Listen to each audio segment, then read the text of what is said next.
The Nintendo Entertainment System, otherwise known as the NES, is a fantastic console with a huge library of games, many of which are terrible, but there are a large portion of games for that library that are actually really freaking good, including a lot of games that I never hear anybody talk about. Hidden gems, if you will. However, today, this list, I'm not necessarily going to call them hidden gems, but today I have for you a list of 5 NES games that I never hear anybody talk about, practically ever.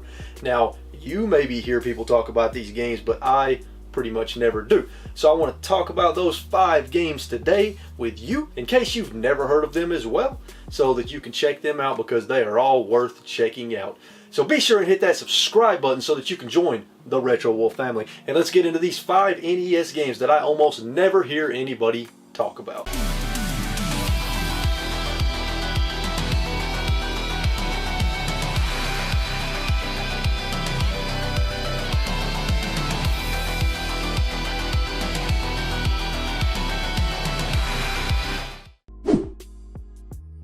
Number 5 is Karnov. Karnov is a 1987 arcade platforming classic developed and published by Data East. In this action-packed 2D platformer, you play as a giant muscled-up Russian that can spit fire. What is not to love about that? It is a very difficult game, but I enjoy it quite a bit. I didn't make it very far, but you know, that's because this is actually the first time I've played this game in any serious capacity, and I have to say, it's pretty challenging, but very fun and rewarding. Basically, in Karnov, you move, you jump, and you breathe fire. Now, you also get power-ups throughout the levels that enable you to do different things, such as throw a bomb, clear the screen of enemies, move faster, or drop a ladder so that you can climb and get other secrets in the game. You can also power up your fire breathing. At first, you can only spit 1 fireball at a time, but once you power it up, you can spit 2, and then you power it up again and you can spit 3, like in a line up and down, and it makes it a lot easier to hit enemies when you have that, so you're really going to want to strive for that. The game has some pretty decent checkpoints. If you die, you start just a little ways back in the level, so you don't have to start all the way over from the beginning at least. However, if you lose all of your lives, you do have to start the level over from the beginning. So you do have infinite continues in this game, which is great for an old NES game like this, because the last thing you want to do is see that game over screen and have to start all the way back to the beginning. I really like the sprites in this game. It has a lot of enemy variety. The music is pretty good, but it will wear on you after a while because it plays over and over. It's pretty much the same music in every level, at least from what I've seen so far. The boss fights are pretty tough. The game just in general is tough, but you're playing as a giant freaking swole Russian that can breathe fire. That alone should sell you on Karnov. Number 4 is Astyanax. In Astyanax, you play as a high school student that gets transported into another dimension in order to save a princess. Not a very riveting or original story, I know. Astyanax is a 2D action platformer where you play as the biggest freaking sprite I have ever seen in an NES game, just about. Your sprite is freaking huge, and it seems like the hitbox around you is huge as well because you get hit very easily by the enemies. This is a very difficult game, very punishing, unrelenting, and unforgiving, and just like most NES games out there, you really have to learn the patterns of the level. Once you start to learn the patterns of the level, you'll get better and better and further until you make it to the boss and get your ass kicked even more, and then you have to learn the patterns of the boss. In this game, you have 2 attacks. You have a melee weapon and you have a magic spell. You can acquire 3 different melee weapons: an axe, a spear, and a sword, each with their own strengths and weaknesses. You also acquire different spells, and you have a life meter and you have a magic meter. Now, one thing that you want to be aware of in this game is that the knockback is really bad, and there are a lot of tiny platforms with pits on both sides of them. So be aware of that. If you get hit with by an enemy and you're on the edge of a platform, you're probably going to get knocked into the pit and die. If you run out of lives, you get game over and you have to start the level over from the beginning. You have to start the level over from the beginning if you die anyways, so, you know. But at least you have unlimited continues and you don't have to start the entire game over from the beginning, because I hate that. The game has a pretty decent variety of enemies, and you have some levels that scroll horizontally, and you have some levels where you're actually going up vertically or even down vertically, which adds a little bit of variety. There are sort of mini boss fights you encounter in the game as well as boss fights, not at the end of every level, but at the end of most levels you will fight a boss at the end. And the bosses are actually pretty well designed. They're pretty fun to fight. They have their own patterns that you have to try to memorize. Once you get the patterns down, they're really not that bad. The spells are pretty useful, especially the spell that kind of pretty much clears a room of weak enemies. That can be very useful if you have enemies that you're having a very hard time fighting. I like Astyanax, I like the gameplay, I like the sprites, I like the music. It is a challenging game, but that doesn't necessarily mean it's a bad game. You just have to learn the patterns of each level. So that's why Astyanax is another game on this list, and it's a game that I pretty much never hear anybody talk about. Number 3 is Air Fortress. Air Fortress is another game that I pretty much never hear anybody talk about, and you know what? This game is really cool because it's really 2 games in one. In Air Fortress, you play as a mighty warrior from a Space Federation force sent to destroy a fleet of air fortresses that are headed their way to consume everything. And what's really cool about this game is it's pretty much 2 games in one. It is a side-scrolling shoot-'em-up as well as a 2D sort of platforming action-adventure game. So how each air fortress works that you have to take down is you start off as a side-scrolling shoot-'em-up, flying through, trying to infiltrate the air fortress, and as you're flying through, you're shooting at enemies trying to kill them. And while you're in this section, you want to try not to take any damage so you don't lose energy, and you want to try to pick up any energy that the enemies drop as well as additional bombs.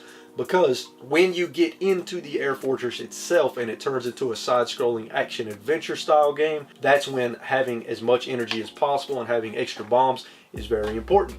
So once you actually land on the air fortress and go into it, that is what kicks off the 2D side-scrolling action-adventure mode. And what's really cool about this is the air fortress itself is almost sort of a maze-like environment. It gets more and more maze-like as you progress along, and you have a jetpack. As you use the jetpack, your energy number ticks down to 0. As you shoot your gun, your energy number ticks down to 0. You have a certain number of bombs. You can acquire more as you kill enemies. But what's really cool about this game is you have to really balance your jetpack with your gun and with getting hit. So basically, when you land on the ground and you stay still for a minute, your energy will go back up to whatever level it was at. Let's say it's at 1,000. When you start using your jetpack and your gun again, it starts slowly ticking back down towards 0. If you get hit, you permanently lose some of that energy. So for example, say you're at 1,000, you get hit, it might permanently drop down to 950. So now your max energy is at 950. So it's kind of a balancing act. You don't want to get hit because you don't want your max energy to drop, because it's not only is it sort of your stamina, so to speak, but it's also your health. So you fly around with your jetpack shooting enemies. The sprites are pretty basic, but you know what? That's fine. They do the job. You can clearly tell what everything is. The music in the game is really nice. I really dig both the shoot 'em up music tune as well as the tune when you're in the air fortress. There's a pretty decent variety of enemies and obstacles to deal with in both the shoot 'em up section and the 2D action adventure section. And your goal is simply to make it to the end of the air fortress on the inside and destroy it, and then move on to the next air fortress until you've destroyed them all. The game is pretty tough. The first air fortress is fairly easy, but the difficulty ramps up after that. When you get to the second air fortress, it gets significantly more difficult, but if you stick with it, you can make it through. And you also have unlimited continues, so if you die, you just have to start that air fortress over from the beginning, from the shoot 'em up section, and you don't have to start the game over from the beginning. So yeah, that's number 3 on the list, Air Fortress, another game I never hear anybody talk about that is an awesome game that you all should check out.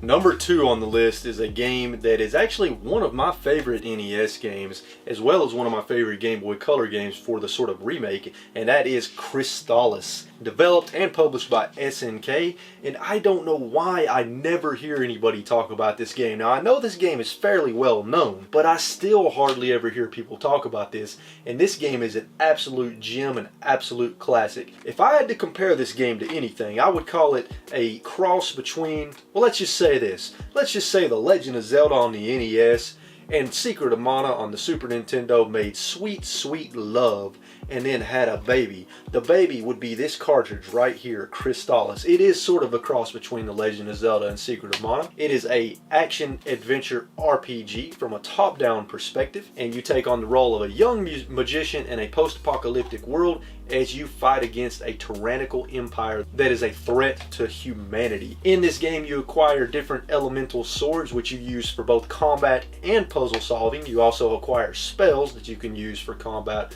and puzzle solving, and it is a pretty epic adventure. It's a really, really good game, and I highly recommend people check it out. You acquire different armor throughout the game. You get items. Just there's a lot to this game. A lot. The music is absolutely phenomenal in this game. It has great freaking 8-bit tunes. The sprite work is really good. There's a nice variety of enemies. There's dungeons. There's bosses. There is nothing about this game that I don't love, and that is why it's one of my favorite NES games, and it is a game that I never hear anybody talk about, and it drives me crazy. So what are you waiting for? Play Crystalis. If you don't have an NES and you don't want to get the cartridge for the NES, you can also get the SNK collection on the Nintendo Switch.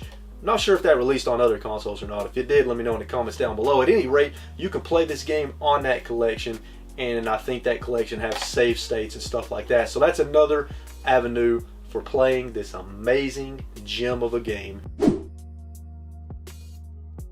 It is time for number one. And number one is a game that I did not even know existed until I ran across the cartridge for this game one day, and boy am I glad I did. Number one on the list of games that I never hear anybody talk about is Vice Project Doom. I have previously played Vice Project Doom on the channel with a guest, Josh, and if you haven't seen that video, I'll leave a link to that in the description down below. You need to watch that video because it's hilarious, because Josh is a character and he also reads the cutscenes in very funny voices, and you'll get a laugh out of it, I promise. At any rate, Vice Project Doom is a 2D action platformer. I guess it's kind of similar to games like Ninja Gaiden. It's kind of along that same vein. You're running through levels, different sections of different levels. You've got enemies coming at you from all directions.